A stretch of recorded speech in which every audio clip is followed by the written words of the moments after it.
Halo, Assalamualaikum adik-adik. Bagaimana kabarnya hari ini? Di video pembelajaran kali ini, kita akan membahas muatan pelajaran Ilmu Pengetahuan Alam, kelas 4 SD, tema 9, Kayanya Negeriku, tema 1, Kekayaan Sumber Energi di Indonesia.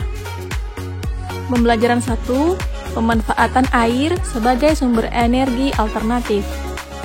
Air dimanfaatkan sebagai penggerak turbin dalam pembangkit listrik. Agar dapat menghasilkan listrik dalam jumlah besar, aliran air yang dibutuhkan juga besar.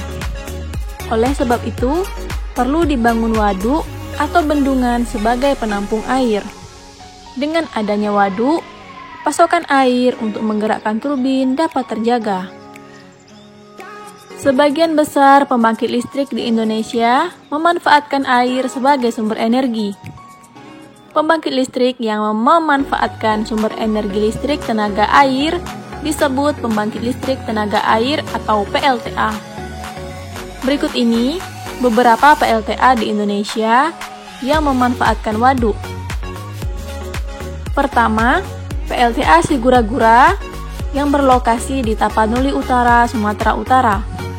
Kedua, PLTA Gajah Mungkur yang berlokasi di Wonogiri, Jawa Tengah. Ketiga, PLTA Karangkates yang berlokasi di Malang, Jawa Timur. Yang keempat, PLTA Cirata yang berlokasi di Purwakarta, Jawa Barat. Dan yang kelima, PLTA Poso II yang berlokasi di Poso, Sulawesi Tengah. Agar lebih paham, silahkan simak video cara kerja pembangkit listrik tenaga air atau PLTA berikut ini. Selamat menonton!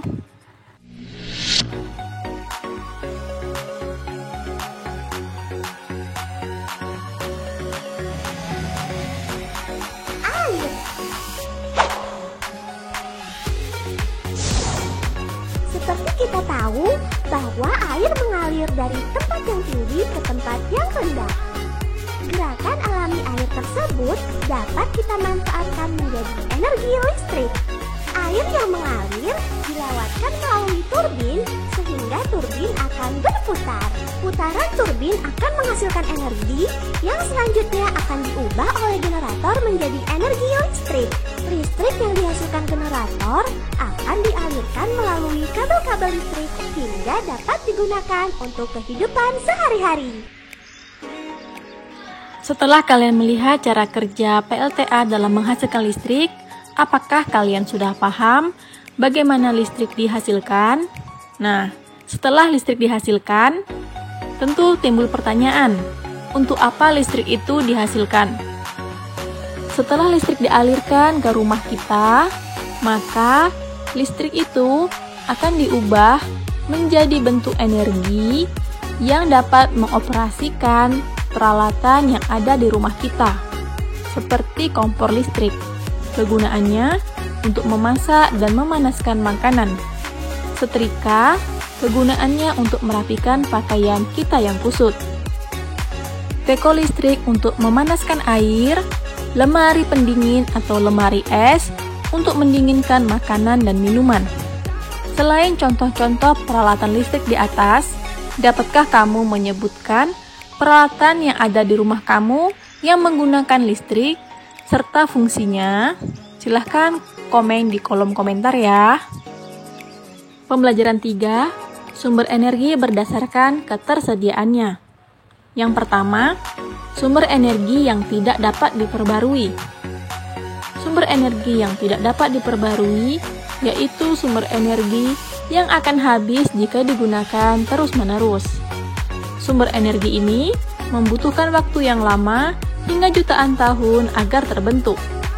Contoh sumber daya alam yang tidak dapat diperbarui adalah batu bara, gas alam, dan minyak bumi. Kedua, sumber energi yang dapat diperbarui.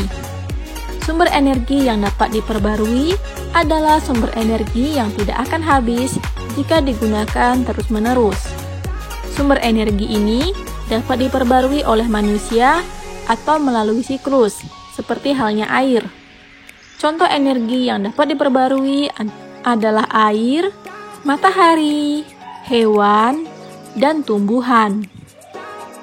Manfaat sumber energi matahari akan dijelaskan di video pembelajaran berikut ini. Keep on watching!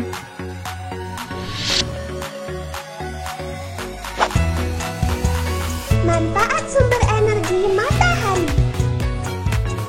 Matahari menghasilkan energi cahaya dan energi panas yang bermanfaat bagi manusia, tumbuhan, hewan, dan alam.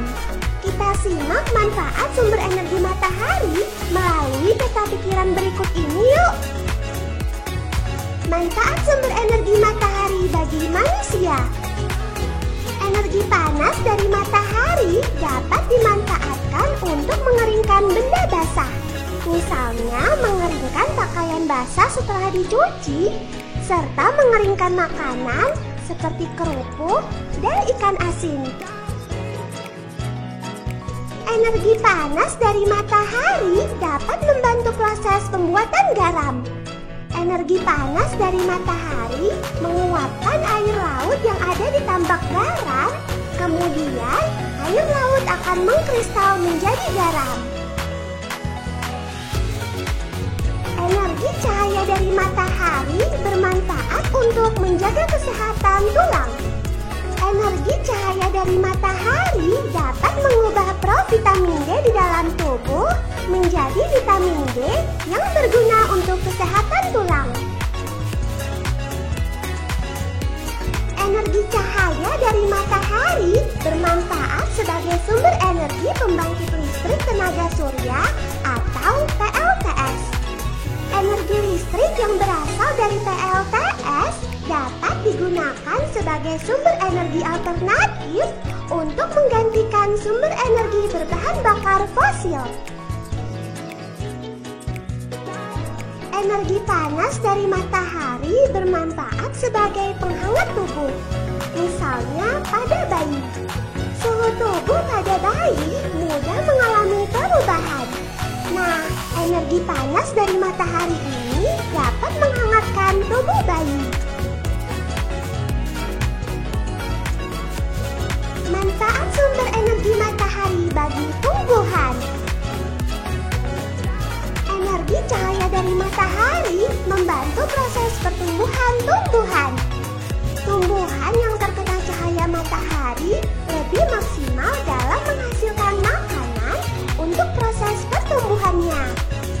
Sehingga tumbuhan akan memiliki daun yang tebal, hijau, dan tumbuh subur. Energi cahaya dari matahari membantu proses fotosintesis pada tumbuhan. Daun akan menyerap cahaya matahari, kemudian diproses untuk menghasilkan sumber energi bagi tumbuhan dan menghasilkan oksigen. Energi cahaya dari matahari dimanfaatkan oleh tumbuhan untuk membantu proses penguapan air oleh stomata. Proses penguapan air pada tumbuhan berfungsi untuk mengatur suhu tumbuhan. Semakin tinggi intensitas cahaya matahari, semakin banyak pula uap air yang keluar.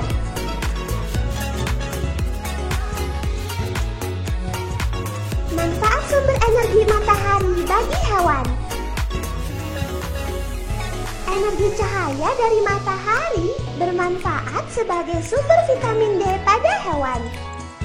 Vitamin D dari matahari berguna untuk menjaga kesehatan tulang hewan secara alami. Energi panas dari matahari bermanfaat sebagai penghangat tubuh bagi hewan. Misalnya, buaya. Buaya menghangatkan tubuhnya dengan berjemur. Panas dari matahari berguna untuk mengontrol suhu tubuhnya agar dapat bertahan hidup. Energi cahaya dari matahari bermanfaat untuk memudahkan hewan mencari makan. Misalnya, ayam mencari makan pada pagi dan siang hari. Sebab pada malam hari penglihatannya akan berkurang karena kurangnya cahaya. Manfaat sumber energi matahari bagi alam. Energi cahaya dari matahari dapat menjadi sumber penerangan bagi bumi. Daerah yang terkena sinar matahari akan menjadi terang. Tanpa adanya cahaya matahari, bumi akan terlihat gelap.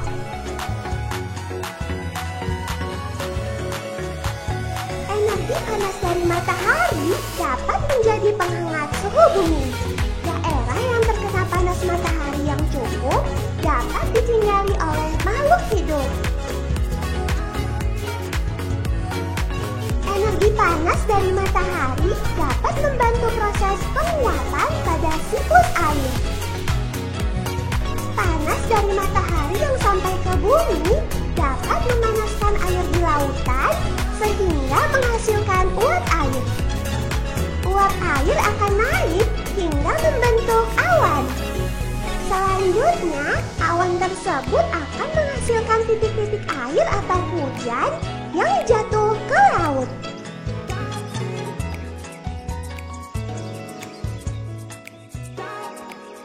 Itu saja yang dapat disampaikan dalam video pembelajaran kali ini. Semoga bermanfaat. Assalamualaikum warahmatullahi wabarakatuh.